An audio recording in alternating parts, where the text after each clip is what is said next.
In this video, I'll show you how to combine N8N and Home Assistant to build an active package guardian. It watches your door, remembers your inventory, and helps you stop porch pirates. This is the N8N workflow that makes it happen. Let's build it. First up, the trigger.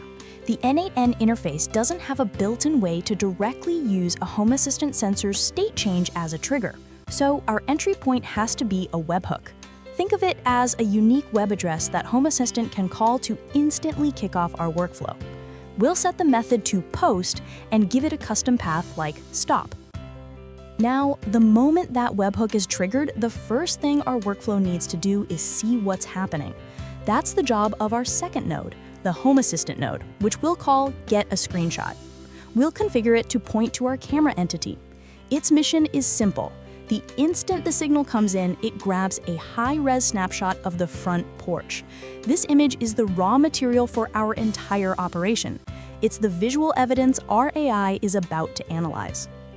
With a fresh snapshot in hand, we send it to the brain of the operation, the AI agent node.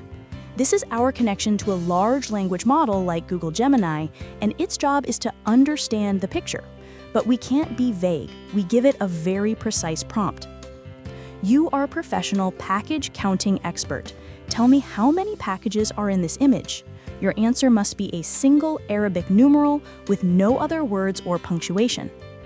This turns a powerful general AI into a highly specialized tool that converts a complex image into one simple critical piece of data, the package count. Okay, now the AI knows how many packages are on the porch right now. But to detect theft, we need to know how many there were before. We need to give our system a memory. That's the job of the data table getRows node. A data table is just a simple built-in database inside N8N, like a single Excel sheet. If you're setting this up for the first time, you'll need to create one. It's easy. Click Create New Data Table, give it a name like Door Packages V1, and then Add Column. We'll name this column Count and, importantly, set its type to Number.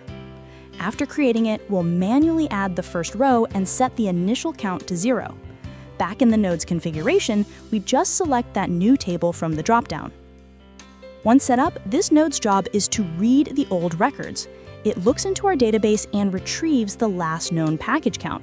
Now we have the two critical pieces of information, the before number from our database and the after number from the AI. Now, this brings us to the moment of truth, the if node. This is the workflow's decision maker. It compares the two numbers with one simple, powerful rule. Is the current package count from the AI less than the previous package count from our database? But here's a classic trap for new players. The AI might output the number 1 as a piece of text, while our database stores it as a number. If you try to compare them directly, the workflow will error out. The fix is a single crucial checkbox in the if node's configuration. Convert types where required. Enable this and N8N is smart enough to handle the comparison correctly. Now the workflow splits. If the condition is false, meaning the number of packages is the same or has increased, we go down the everything is okay path. The first node here is a Home Assistant call a service node. For testing, I'm using it to create a persistent notification in Home Assistant that says package number and shows the current package count. In the configuration, I just add a message attribute and write my custom text. This gives us positive confirmation that the system ran and found no threat.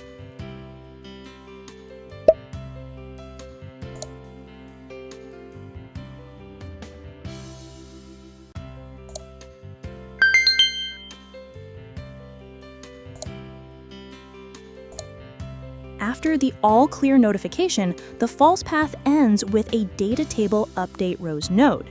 Its only job is to update our database with the new package count from the AI. To configure it, we first tell it to update the row where the ID equals 1. Then, in the count column, we just drag in the new number from our AI agent's output. This resets our system's memory, making it ready for the next event. This step is critical to making the whole system work continuously.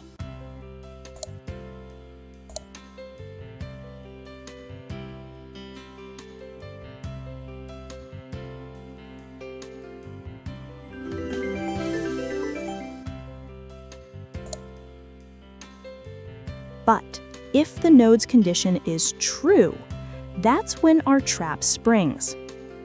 The workflow shoots down the true path. The first two nodes here, sending a notification and updating the database, are identical in principle to the false path, so we won't rehash those.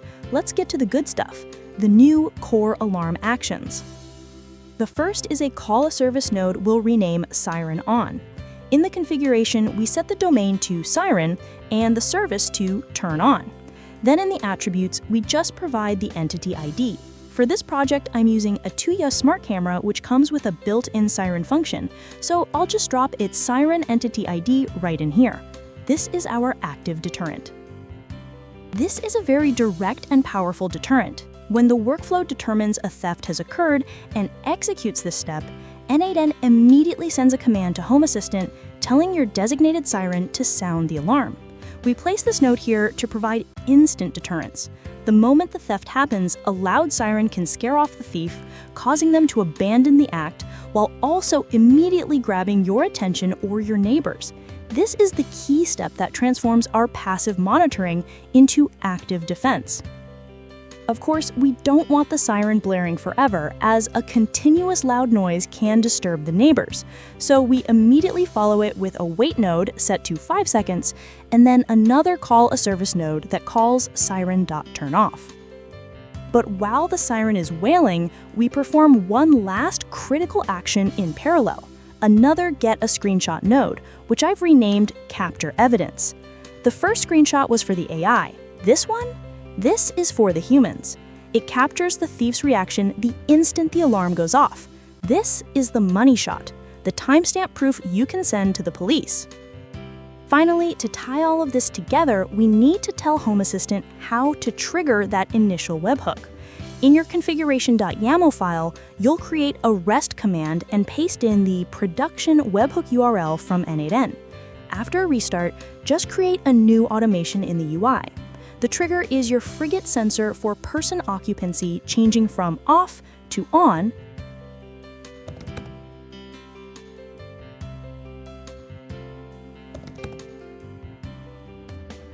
For the action, I added 10-second delay to give the person time to act.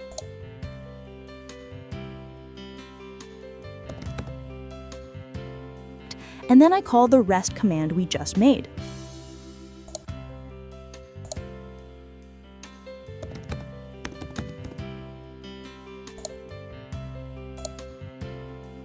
And that's the complete logic. When a person is detected, we wait, take a picture, and let the AI count the packages. If that count is lower than last time, we capture the evidence and sound the alarm. We've just built a truly smart package guardian. All the resources and code for this project are linked for you in the description. Drop a comment with your ideas for what I should build next. Thanks for tuning in. Your support through likes and subscribes is a massive help and allows me to create more content like this. Until next time, happy automating!